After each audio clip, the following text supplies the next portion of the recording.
잘 부탁드립니다. 그래요? 와우.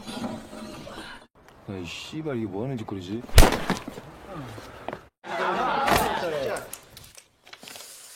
어?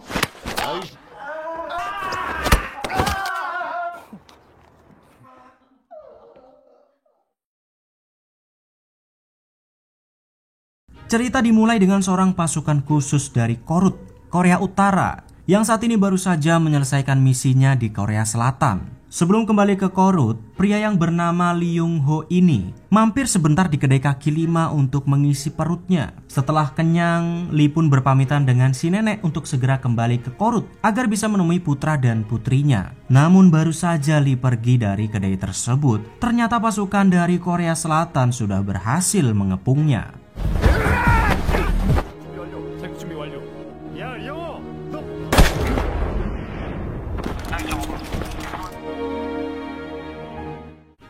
Sementara itu di Korut sendiri, setelah Lee Young Ho tewas, pimpinannya menghampiri sebuah penjara, di mana di dalam penjara tersebut ada putra dan putri Lee. Awalnya sang komandan ingin membunuh mereka, namun tiba-tiba ia mengurungkan niatannya karena melihat sebuah potensi pada seorang bocah berusia 18 tahun, yakni putra Lee Young Ho yang bernama Lee Myung Hun. Ternyata walaupun masih bocah, Myung Hun ini adalah salah satu kandidat agen khusus mata-mata dengan nilai terbaik. Sang komandan pun memberikan tawaran kepada Myung. Kalau dia dan adiknya ingin hidup bebas, maka ia harus mau menjadi agen mata-mata untuk mereka dan menyusup ke Korea Selatan seperti ayahnya. Dan kalau kalian tanya kenapa Myung dan adiknya dipenjara, semua itu karena pihak Korut menganggap ayahnya sebagai pengkhianat, dan Myung pun diminta untuk melanjutkan misi yang seharusnya diselesaikan oleh mendiang ayahnya. 나가고 싶대.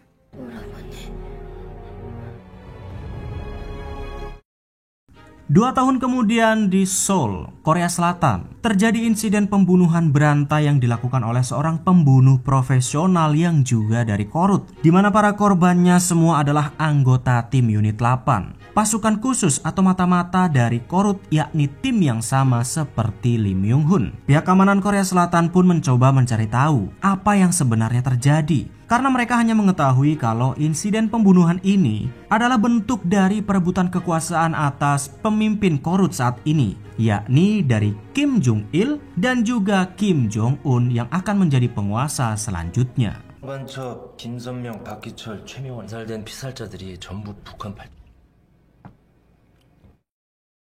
Sementara itu Myung Hun ternyata sudah masuk ke Korea Selatan, berpura-pura menjadi warga pelarian dari Korut bersama beberapa orang lainnya. Di Korea Selatan, Myung Hun mengganti identitasnya menjadi Kang Dae-hu agar tidak terlacak kalau dia adalah pasukan khusus yang dikirim untuk sebuah misi. Tidak lama kemudian pihak Korsel pun mencari orang tua angkat untuknya agar ia bisa diadopsi dan hidup menjadi warga negara Korea Selatan. Namun siapa sangka, ternyata misinya tersebut sudah sangat terstruktur. Bahkan orang tua angkatnya pun sebenarnya adalah mata-mata yang sudah lama dikirim ke Korsel. Dan karena misi Dae-hu berbeda dengan misi orang tua angkat palsunya itu, mereka pun meminta dengan tegas agar ia tidak ikut campur dengan misi mereka masing-masing. 그럼 교육은 잘 받고 왔겠네. 그럼 아무도 네 일에 신경 안 쓸 테니까. Keesokan harinya agar penyamaran Dae-hu tidak terendus, ia pun diharuskan masuk ke sebuah sekolah tingkat SMA untuk menjadi murid di sana dan bersekolah sebagaimana anak remaja lainnya. Karena Dae-hu selama ini dididik menjadi seorang tentara, perkenalannya pun sangat kaku dan membuat para murid tertawa. Setelah perkenalan tersebut, Dae-hu lantas duduk di samping Pak Kusir yang mulanya nyasuk. Dae-hu lantas duduk di sebelah seorang siswi yang bernama Lee Hee-in. Tidak disangka Lee Hee-in ini ternyata korban bully dari para murid Badung di kelasnya. Dan di saat itulah Dae-hu yang murid baru juga ikut kena bully oleh mereka karena mengira kalau Dae-hu itu murid yang lemah.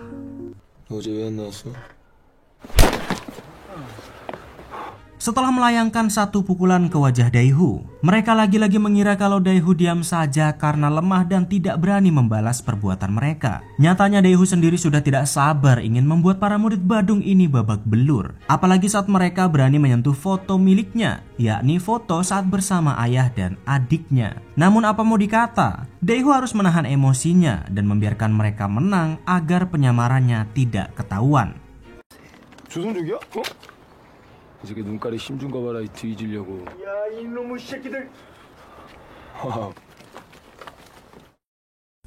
Dan begitu malam tiba, ketika sampai di rumah, Daeho mendapati sebuah paket sudah berada di kamarnya. Ternyata di dalam paket tersebut ada satu buah telepon dan juga berkas untuk misi pertamanya sejak datang ke Korsel. Misinya adalah untuk menemukan pelaku yang telah membunuh para agen mereka. Dia bernama Buk Do-sung, seorang pembunuh profesional yang selalu mengincar mata-mata yang ditugaskan ke Korsel, yakni tim unit 8. Tanpa beristirahat, Daeho langsung pergi untuk menemui beberapa agen mereka yang menyamar untuk mencari informasi dari tukang lotre, tukang roti, dan masih banyak lagi.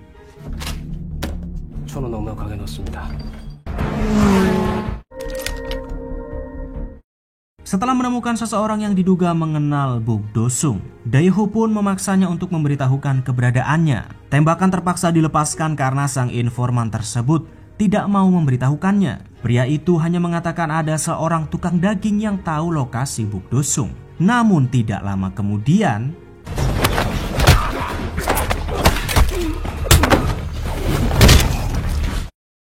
begitu kembali ke sekolah, Daeho yang sudah lelah malah mendapati para murid-murid Badung yang lagi-lagi membuli Hae-in. Namun Daeho tidak bisa berbuat banyak dan hanya mencoba membantunya. Sampai saat jam pelajaran dimulai, Daeho pun tidak bisa fokus mengikuti pelajaran yang sedang diterangkan oleh gurunya karena dia sedang memikirkan misinya untuk menangkap Buk Do-sung. Namun siapa sangka, walaupun tidak fokus, ternyata saat diminta untuk menjawab sebuah soal, Daeho bisa menjawab pertanyaan tersebut dengan sangat sempurna.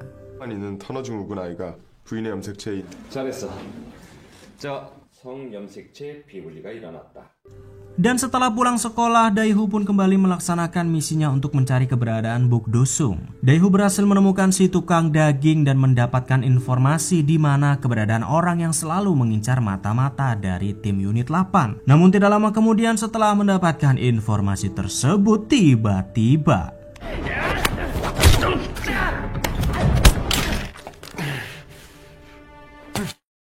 lantas keesokan harinya setelah mendapatkan informasi tersebut, Daeho segera mencari mobil yang dikendarai oleh Buk Do-sung. Setelah mencari kesana kemari, akhirnya Daeho pun menemukannya. Karena Daeho ingin mengakhiri misinya secepat mungkin, ia pun diam-diam mengikuti Buk Do-sung dari belakang tanpa dicurigai sedikit pun. Namun sayang, ketika kesempatan itu ada di depan mata, Daeho malah gagal mengeksekusinya.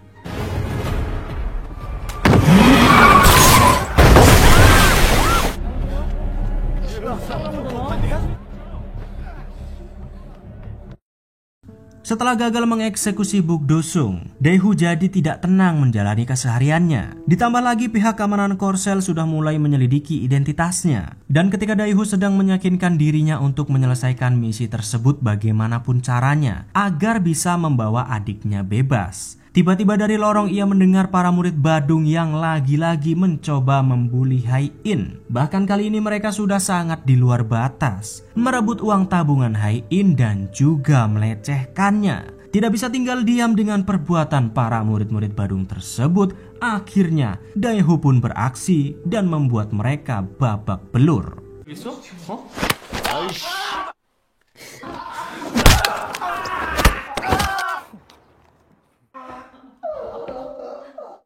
Beberapa hari kemudian setelah kejadian itu, ternyata Hae-in tidak lagi masuk sekolah tanpa keterangan yang jelas. Daeho pun jadi kepikiran dan hampir saja membuat gurunya babak belur juga. Karena penasaran, Daeho lantas bertanya kepada murid-murid Badung yang sudah babak belur di manakah Hae-in tinggal dan juga tempat kerjanya. Namun setelah Daeho datang ke tempat kerjanya, ternyata Hae-in juga sudah tidak bekerja di sana dan entah di mana dia saat ini. Hingga keesokan harinya ternyata Hae-in tiba-tiba muncul di hadapan Daeho dengan tampilan barunya.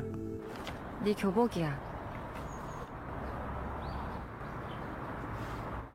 Setelah bertemu dengan Daihu, ternyata Hai-in meminta tolong kepadanya untuk mau berpura-pura menjadi walinya demi bisa mendaftar di sebuah sanggar tari. Karena memang selama ini cita-cita Hai-in adalah menjadi seorang penari profesional. Dan alasan kenapa ia terpaksa meminta tolong kepada Daihu adalah karena Hai-in seorang yatim piatu. Setelah hari itu, Hai-in pun mencoba untuk lebih akrab dengan Daihu sambil menanyakan tentang keluarganya. Yang ternyata adik Daihu yang masih berada di Korea Utara namanya juga persis seperti dirinya, yakni Ri Hai-in.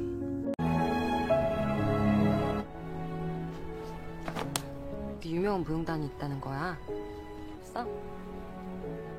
Sementara itu di tempat lain, Buk Do-sung, sang pembunuh profesional, ternyata akan melakukan aksinya lagi untuk mencari tim unit 8 yang tersisa. Dan rupa-rupanya kali ini orang yang akan ia eksekusi adalah orang tua angkat Daihu.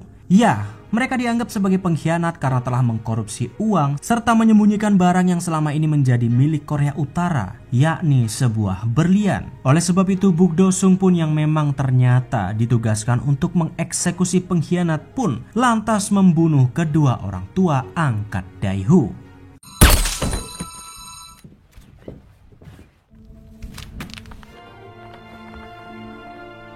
Dan setelah berhasil menyelesaikan misinya, ternyata Buk Do-sung tahu kalau orang yang waktu lalu hendak membunuhnya di tengah jalan adalah Kang Daihu, seorang remaja yang juga tinggal di rumah itu. Setelah teman-temannya pergi membawa berlian tersebut, Buk Do-sung pun menunggu kepulangan Daihu untuk berduel dengannya. Dan benar saja, ketika Daihu baru saja pulang, ia sadar betul kalau di dalam rumah sudah ada Buk Do-sung yang sedang menunggunya.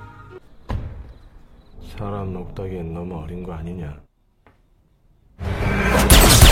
Pertarungan antara dua pembunuh profesional pun berlangsung dengan sangat sengitnya. Walaupun Daihu alias Myung-hun masih sangat muda, nyatanya ia bisa mengimbangi duel tersebut. Bahkan terlihat bisa memojokkan Buk Do-sung. Buk Do-sung yang menyadari kalau pemuda yang ada di depannya memanglah sangat berbahaya. Ia pun melawan Daihu dengan sekuat tenaga.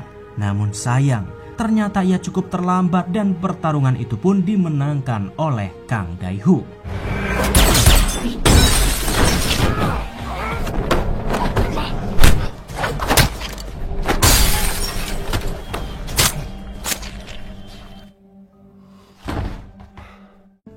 Dan setelah menyelesaikan misinya dengan membunuh Buk Do-sung, Daihu pun segera pergi dari Korea Selatan dan menunggu jemputan di kedai kaki lima tempat si nenek. Ya, rupa-rupanya si nenek ini adalah salah satu mata-mata yang juga ditugaskan untuk menjadi tempat persinggahan bagi para agen korut yang hendak kembali setelah menyelesaikan misinya. Namun saat baru saja Daihu hendak meninggalkan Korea, ternyata para pihak keamanan Korsel sendiri telah berhasil menemukan identitas asli dari Kang Daihu. Karena pada malam itu ternyata jemputan tidak kunjung datang, Daihu pun harus bersembunyi dari kejaran para agen Korsel sampai komandan satuannya memberi kabar. Namun saat sang komandan menelpon, nyatanya bukannya dijemput, rupa-rupanya Daihu diminta untuk melakukan satu misi terakhir, yakni mengambil kembali uang dan berlian yang berhasil dibawa oleh anak buah Buk Do-sung waktu lalu. Ya, karena memang tidak ada pilihan lain, Daihu pun terpaksa melakukan tugas tersebut agar ia bisa segera membawa adiknya untuk ikut bebas bersamanya.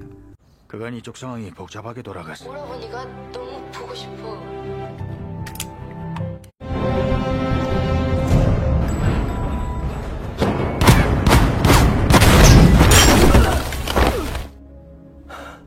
내놔.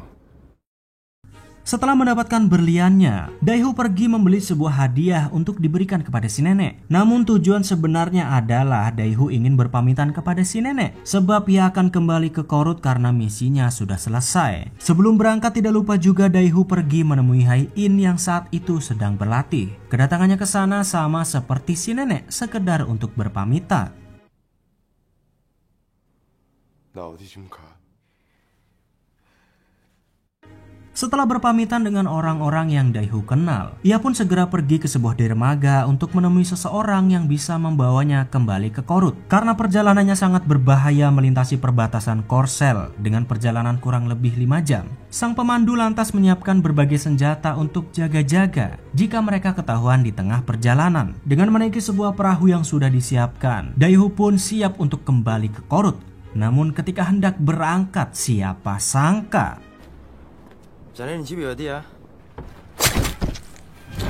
ya, ternyata sang pemandu jalan ini rupa-rupanya hanya berpura-pura akan membawa Daihu kembali ke Korut. Rupa-rupanya tujuan yang sebenarnya adalah memusnahkan Daihu atau membuangnya setelah misinya selesai. Begitulah yang selalu dilakukan oleh pihak Korut kepada semua agennya. Seperti ayahnya dahulu, setelah misinya di Korsel selesai, maka agen tersebut akan dibuang dan dimusnahkan begitu saja. 누가 시켜자고!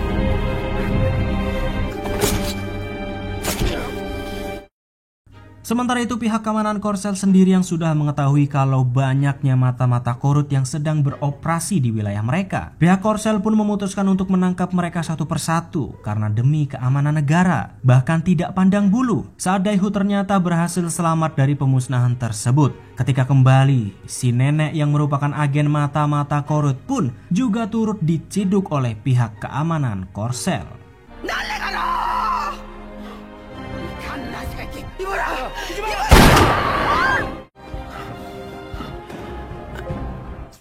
Setelah berhasil kabur berkat si nenek, ternyata Daihu bersembunyi di kos-kosan Hai-in karena luka yang ia terima memang cukup parah. Hai-in yang tidak tahu apa yang sebenarnya terjadi pun tiba-tiba mengetahui siapa sebenarnya Daihu dari siaran televisi yang menyiarkan kalau dirinya sedang dicari dan dia adalah seorang mata-mata Korut. Namun saat Daihu sudah sadar dari pingsannya, ternyata Lee Hai-in bersedia menyembunyikan Daihu dari kejaran walaupun tahu kalau ia adalah seorang mata-mata.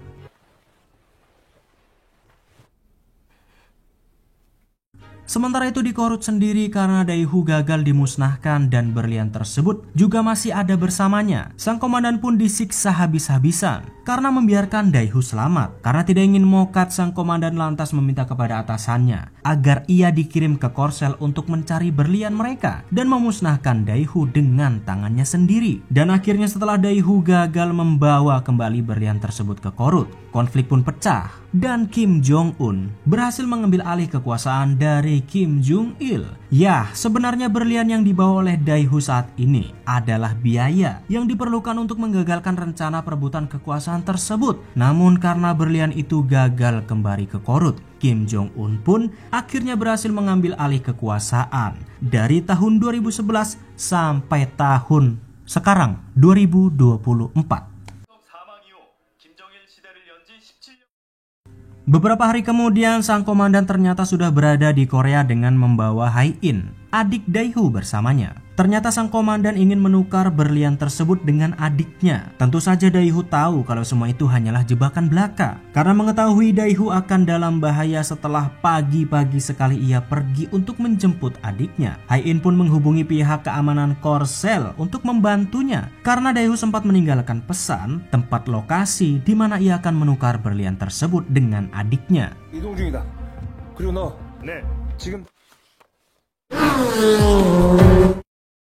Setelah mendapatkan titik pasti lokasi Daihu, pihak keamanan Korsel pun segera menyebarkan seluruh anak buahnya untuk menangkap dalang dari mata-mata tim unit 8, sang komandan. Di sebuah parkiran yang luas, tepatnya di atas gedung, Daihu yang sudah bertemu dengan sang komandan lantas meminta mereka untuk melepaskan adiknya terlebih dahulu jika mereka menginginkan berliannya. Namun setelah Daihu melihat adiknya dan hendak memberikan berlian tersebut, dari belakang rupa-rupanya ia sudah dikeker dan hendak dimusnahkan saat itu juga.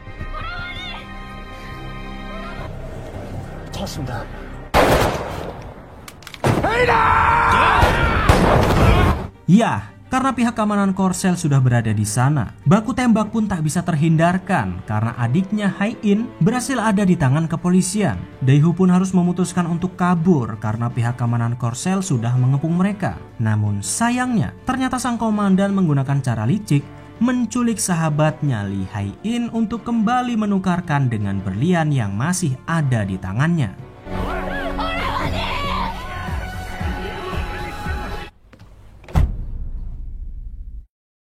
Tidak menyangka kalau pekerjaannya sebagai mata-mata ternyata malah menyeret sahabatnya Hai-in ke dalam bahaya. Dae-hoo pun lantas segera menelpon pihak keamanan Korsel untuk sekedar mendengar suara adiknya yang kini sudah aman. Dae-hoo meminta adiknya untuk menunggunya sebentar saja sebelum ia datang untuk menjemput. Pihak Korsel yang mengetahui kalau Dae-hoo akan pergi untuk menyelamatkan Hai-in pun mencoba membujuknya untuk berhenti. Namun ternyata Dae-hoo tetap kekeh harus menyelamatkan Hai-in yang saat ini disandra oleh sang komandan.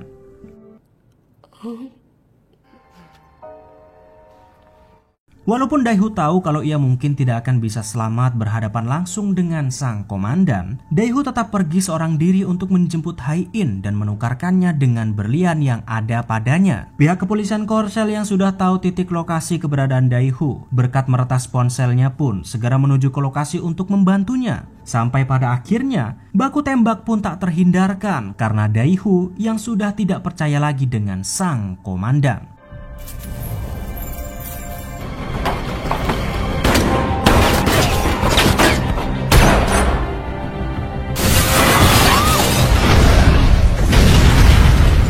Setelah Dae-hoo meledakkan tempat tersebut dengan beberapa luka tembak, Dae-hoo dan Hai-in ternyata berhasil selamat dan mencoba keluar dari sana. Pihak keamanan Korsel pun berhasil tiba di lokasi walaupun sedikit terlambat. Hai-in segera meminta tolong kepada pihak Korsel agar mereka membantunya. Namun siapa sangka saat Dae-hoo baru hendak pergi dari tempat tersebut, rupa-rupanya sang komandan dan satu anak buahnya masih selamat dan berhasil menembak Dae-hoo.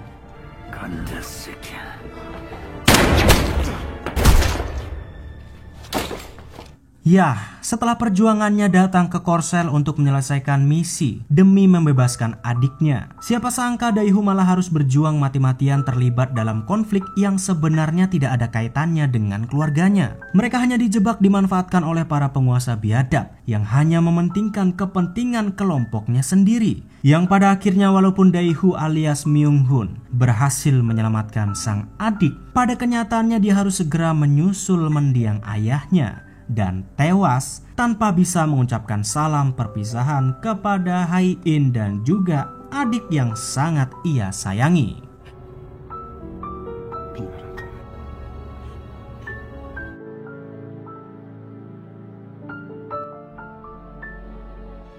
Dan film pun tamat.